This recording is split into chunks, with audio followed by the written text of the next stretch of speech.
Welcome back. It is the Flow Friday Sports Show on Flow FM, and Pat Brown is joining me to have a look at the River Murray Netball Association after a quirky weekend of games last weekend. How are you, Pat? I'm good, thanks, Dan. And you? Going very well, thank you. Let's start off straight to what you dubbed the match of the round last week, and it was a very unexpected result here.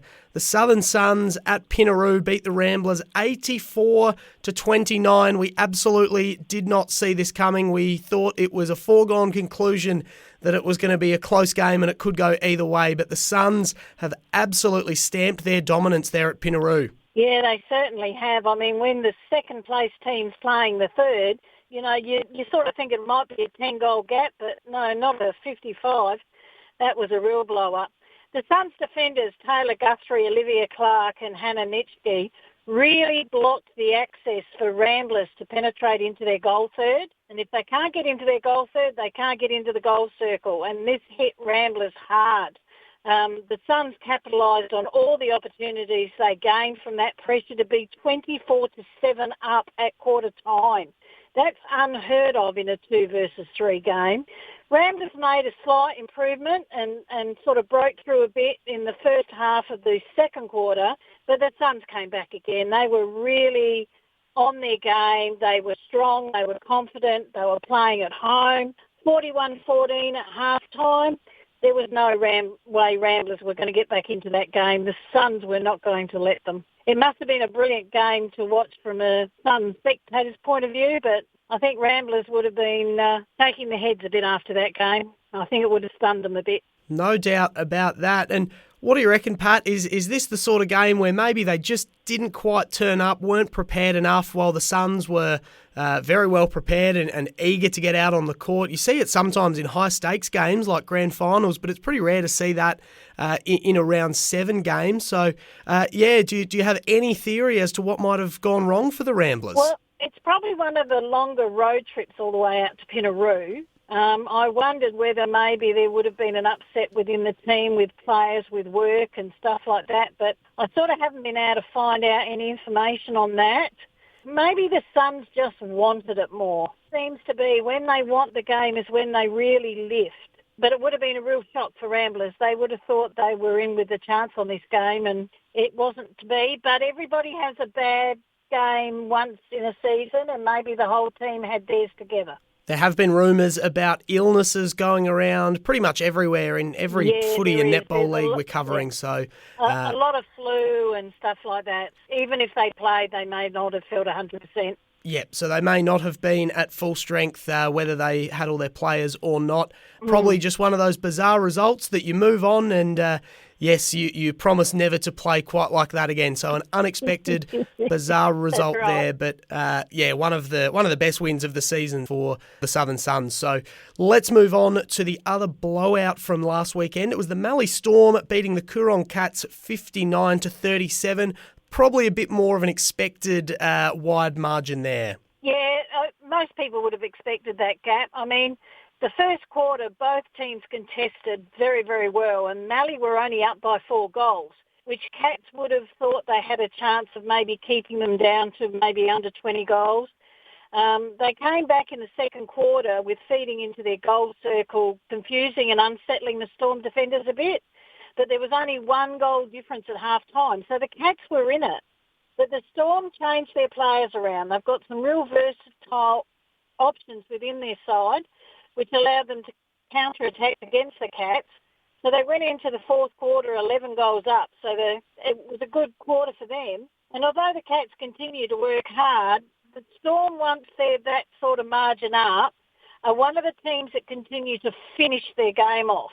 We've got a few teams that seem to have really struggled getting that fourth quarter completed. But the Storm, if they're up at three-quarter time, they generally will go on to win it, and they did. They ran out 22-goal victors. So there's nothing unexpected in that. No, nothing unexpected there. A good win from the Mallee Storm. Mannum hosted Mypolonga and they won it in a thriller, 48-47. Both teams desperately needed the win. They're not going quite as well as they might have thought they would pre-season, but it was Mannum that took home the points. Yeah, well, they had something to play for. They had Show and Fidge and Emily Plake were both playing their 100th senior game, so that's a bit of an incentive. The game seesawed a lot. There was great passages of play through both teams. Mannum won the first and the last quarters. Mypo won the second and the third quarters. So this game really could have gone either way. The accuracy in goals was very, very good right from the start of the game, but there were a couple of crucial intercepts that Mannum were able to really jump on and convert and turn it around. Mypo were up leading into the start of the first quarter, but yeah, Mannum came back. They wanted it after the defeat they had the week before, and they probably wanted it just that little bit more than what Mypo did, and they had the experience on court to do it. Mypo is still blending the young and the old, so Mannum would have been happy with that. I think it's been a while since they've taken the points off Mypo. Yep, so Mannum go to 3-4, Mypo fall to 2-4.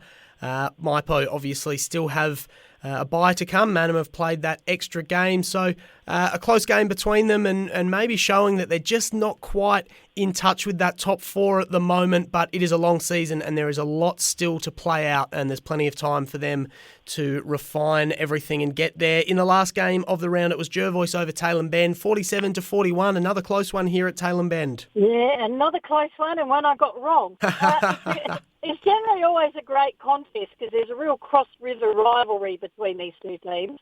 But both teams are moving forward and they're lifting their teams and in all areas of the game. The young players are still coming to terms with the pressure of playing A grade, but they're all moving forward in their development, which is good. And it was a good win for Jervois. Tailem are still struggling to settle their mental side of the game when it comes to the second half of play. They just haven't seemed to be able to nail that down at the moment. So I'm sure it's something that Coach Denise Edwards and the girls will be working on, that Jervois would have been very happy with that win. All right, good win from Jervois. Let's look ahead to the round 8 games. Couple of thrillers on here, and I think it would be fair to say that the Mallee Storm hosting the Imperials is the match of the round. Yeah, definitely. The Storm will host them, and this week is the game of the round for sure, because the Imps will come back after a week off in which they would have allowed all the players in that time to reflect on the season thus far, and they would have been checking all the results of the other teams and how they've been going against each other. So they'll be very confident that they're in a really good spot. However, they need to take the Storm seriously, because the Storm will not just lie down and allow the Blues to run over them. So Imps will win. I'm confident Imps will win, but they're going to have to earn it probably a lot harder than they have some of their other games this year. Clear match of the round there on paper, but I think Mypo hosting the Ramblers could have something to say about that as well. That could easily turn out being the best game of the round too. Both desperate for a win after disappointing showings last week. Mypo would have been disappointed with the 1-goal loss, but they know that Mannum was an experienced side last week, so that would have given Mypo a bit of lift in their eyes that they can start to compete against some of these other sides. However, Ramblers are going to be a side that are deeply wounded by last week's loss, and so they won't sit well with them. And if they want to be a serious finals contender, they'll need to bounce back this week and bounce back hard. So this won't be what Mypo would like to see, but Ramblers need this game to be considered a finals contender. So they would have worked really hard at training on Thursday night, and they'll go out with a very firm plan, and it will be a Ramblers win. The question will be by how much. If they only just get past Mypo, they've got some problems. But if they can come back with a good win, that'll prove that last week was just a bad game for all. All right, very interested to see how that one plays out. We'll race through these last 2 games. Pat, Jervois hosting the Coorong Cats, just 3 wins between them for a year. Good one on offer here for both teams. Yeah, Jervois will be confident of a victory over the Cats. Last week would have given them a big mental boost going over Tailem. So there's nothing much separating these two teams, but it'll be a good game of netball. Maybe not to quite the same standard as Storm and Imps, but it'll still be a good competitive game. Jervois have won more games, so they've been so much more competitive this season, and that should give them the win. Lucky last, it is Tailem Bend hosting the Southern Suns. The Suns scored 84 against a top 4 team last week. Can they hit the triple digits against Tailem Bend? Yeah, Well, Tailem Ben will certainly be hoping they can't, because they'll need to focus on their whole game, both physical and mental, to have a better game than last week's. The Suns would be on quite a mental high after that beating of the third-place team. So the Suns are going to win this game. The question is, by how much? Tailem will go down fighting. It'll be a Suns win, but the Eagles they'll give the best that they can. Suns haven't lost since they played the undefeated Imps back in round 1, and they have strung together some enormous wins over the last few weeks. We'll see if they can get another one, or if Tailem Bend can put a stop to their dominance. Thanks very much, Pat. Enjoy the netball this weekend. We'll catch up with you again next week. Yeah, thanks, Dan. See ya.